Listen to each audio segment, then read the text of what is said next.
ఇంకా నన్నైతే రూమ్లో పెట్టేశారు కదా, డాక్టర్ అయితే రాలేదు. ఇంకా నర్సులు వాళ్ళైతే చెక్ చేస్తూ ఉన్నారు. ఇంకా తర్వాత ఆ టైంకి వచ్చే డాక్టర్ ఉంటారు కదా, నైట్ షిఫ్ట్, నాకైతే నైట్ టైంలో వచ్చాయి పెయిన్స్.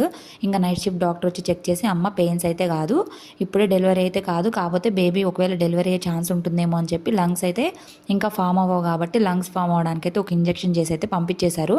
ఇంకా ఆ రోజు మా ఆయన అక్కడే ఒకటే మాట చెప్పారు, నేను ఈ టెన్షన్ అయితే తీసుకోలేను, నేను మార్నింగ్ వెళ్తే నైట్ దాకా రాను, నువ్వు ఒక్కదానివే ఉంటావు, ఇదంతా నేను తీసుకోలేను, అర్జెంటుగా రేపు మార్నింగ్ మనం విజయవాడ అయితే వెళ్ళిపోతున్నాము, నువ్వు లగేజ్ అంతా కూడా ఇంటికి వెళ్ళగానే ప్యాక్ చేసేసుకో, ఇంక వెళ్ళిపోవడమే అని చెప్పి అయితే చెప్పేశారు. ఇంకా అక్కడ అందరూ కూడా టెన్షన్ పడిపోయి ఇంకా అలాగా సరే అని చెప్పి నేను కూడా ఇంకా ఇంటికైతే వచ్చేసి లగేజ్ అంతా కూడా సర్దేసుకున్నాము. నెక్స్ట్ డే మార్నింగ్ అయితే మా వారి టికెట్స్ అయితే బుక్ చేసేసారు.